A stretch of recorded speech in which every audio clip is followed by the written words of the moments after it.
Oh, hello.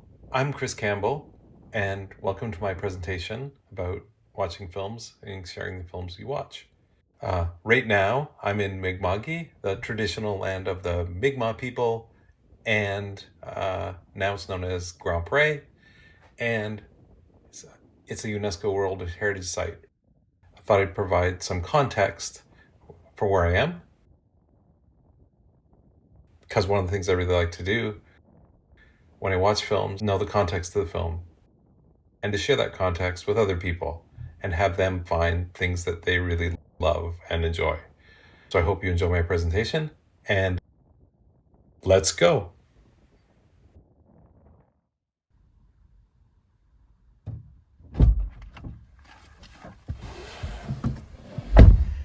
There are a lot of films out there, and there are a lot of ways to watch films now. So if you don't have a way to figure out what to watch, it can be really overwhelming at times. So one of the first things to do is when you're watching a film or thinking about watching a film, share it on micro.blog. And then other people will respond. And by doing that, a while ago, I found out that there was this tiny club of people who really loved the film Until the End of the World. And by sharing, things, you can find other people who found those or help other people find them as well. One of the key things, though, to be able to find if a film is available, because there's so many services, like for myself, most of the films I watch are on the Criterion channel or the service Mubi, but each of those services has different selections and they're only available in certain countries. So that's one of the things that can be a bit of a challenge sometimes when you share a film that you really love that's available for you. It might not be available for other people. So that's why using a service to keep track of things and to share them can help. And the website I use a lot is the website Letterboxd, which is based out of New Zealand. And that helps me keep track of the films that I've watched. And it also helps other people find those films, because one of the things that's plugged into Letterboxd is the availability based on your location. So if you have a Letterboxd Pro account, you can share and create lists of a lot of films, and you can also see where those films are available on what services, and you can enter the services that you subscribe to, and that makes things a bit easier. But there are other ways to keep track of things as well, but let's do that somewhere else.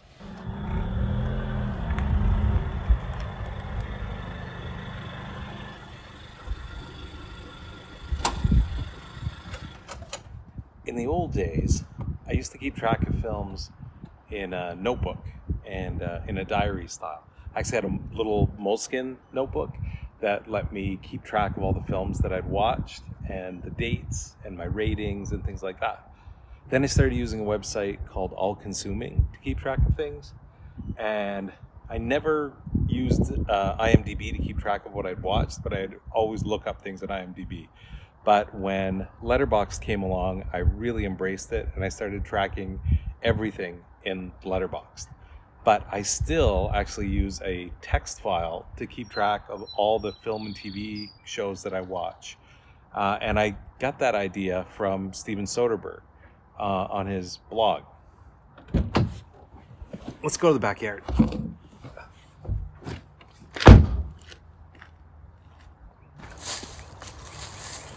Starting in 2017, Steven Soderbergh started keeping a list of the things that he'd read and seen he published it on his blog. And I thought that was a really interesting thing to see, to get a glimpse of what he was watching, what was influencing him as he was working on films and preparing films. And then I thought that would be a good way, in addition to keeping track of things on Letterboxd, to keep track of things that I watched. So what I do, I have a semi-elaborate system where when I watch a film, I'll usually send out a post on micro.blog with a link to Letterboxd. And after I watch the film, instead of publishing a review right away, I'll wait till the next day, where I'll write a review, and I review every film that I watch now. So what I'll do after I watch the film, I will open up drafts on my iPhone, and I just have the name of the film, and I append that to a note that I have in the text editor app Bear. So the note-taking app Bear keeps a monthly journal of all the films that I've watched. Then the next day, usually, I will write a review of the film and publish that on Letterboxd, and then the RSS feed is linked in to the to Microdot.blog, so it'll automatically publish the review on Microdot.blog. The other thing that I do in the other more advanced note-taking app, Obsidian, I have another larger note where I keep track of the films and TV shows that I watch. So I'll keep track of the TV series and the season and the episode that I watched. And that way I can go back to those text documents and remember what I watched. Because one of the problems when you end up watching a lot of films, as I do, is you forget that you've seen things. Or when you're watching a TV series, you'll forget which episodes you've seen. So I can look at those documents and see that, but it can help me keep track at the end of the month or the end of the year of what films I've seen, and make sure that I have reviews for all the films that I've seen, which is, for me, it's really important to have reviews of all the films that I've seen. And then that can help me figure out the films that I've liked and other films that I want to watch. So how do you find out what other things that you want to watch? So for that, part of it is talking with other people, and then part of it is doing a bit of research.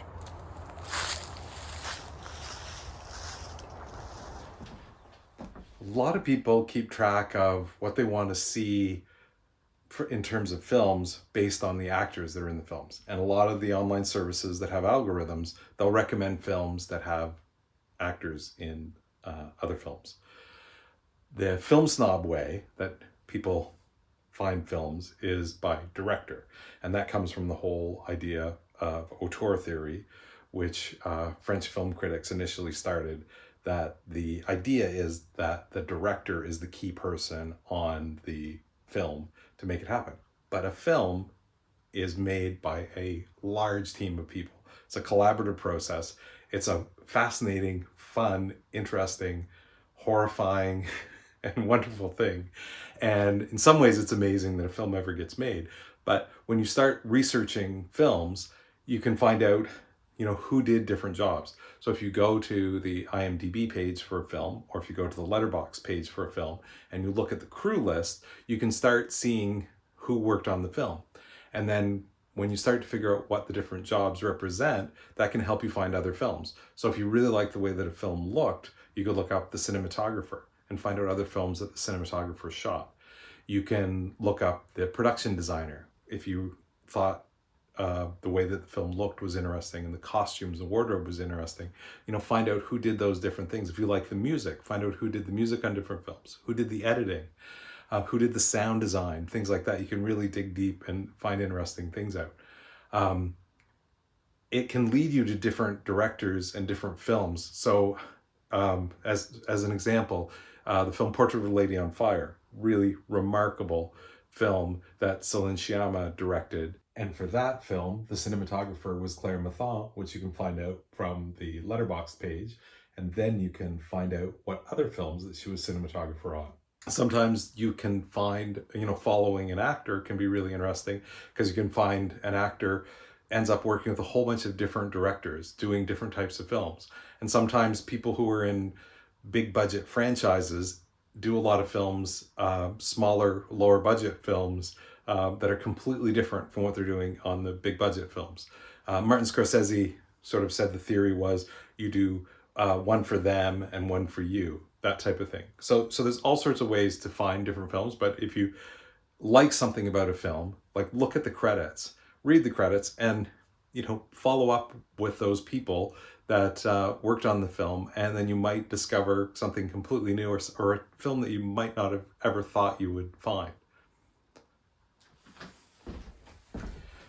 When you watch a lot of films and you start looking at the credits, one of the things you might realize in terms of films that get a lot of awards, films that get a lot of attention, traditionally, filmmaking is a very white and very male field in terms of like the attention that people give it. So one of the things that is really good to do is to try to figure out other films to see by other filmmakers from other diverse voices from around the world and from wherever you live. And a great way to do that is to do different challenges.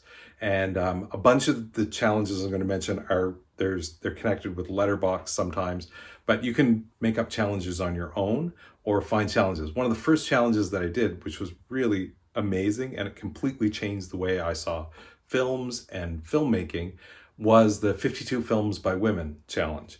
And that challenge was to address the severe gender imbalance in terms of films and directors, to encourage people to watch more films directed by women.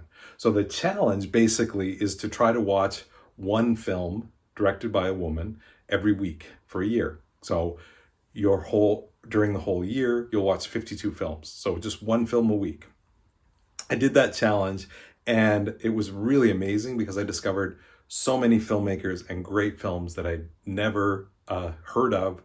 And it changed the way that I watch films because now I've continued to do the challenge, and instead of trying to watch 52 films a year by women, I try to watch 50% or more of the films that I watch. I want to be directed by women. And so for the last few years, I've been able to do that. So more than half the films that I watch are films that are directed by women. And I keep track of those films on Letterboxd. There's a list that I have on Letterboxd where I keep of films directed by women. And so that, because of the total number of films on that list and the total number of films that I've watched that Letterboxd will show me, I can figure out, am I doing well in terms of the percentage? So that's a really great thing to do for anybody, is just to try to watch more films directed by women. There's some other challenges that are really neat and fun to do. One really great one is one that's called March Around the World. And so every year, the organizer will choose a different country. And so the rules are basically you try to watch 30 films. Ideally, if you have the time, watch one film a day, but you watch a film from a new film from a different country every day for their entire month. And I think I was able to completely do that one March, but most of the time I just don't have enough time to watch enough films from around the world. But that challenge has been really great because I'm trying to watch films from countries that I haven't seen any films from.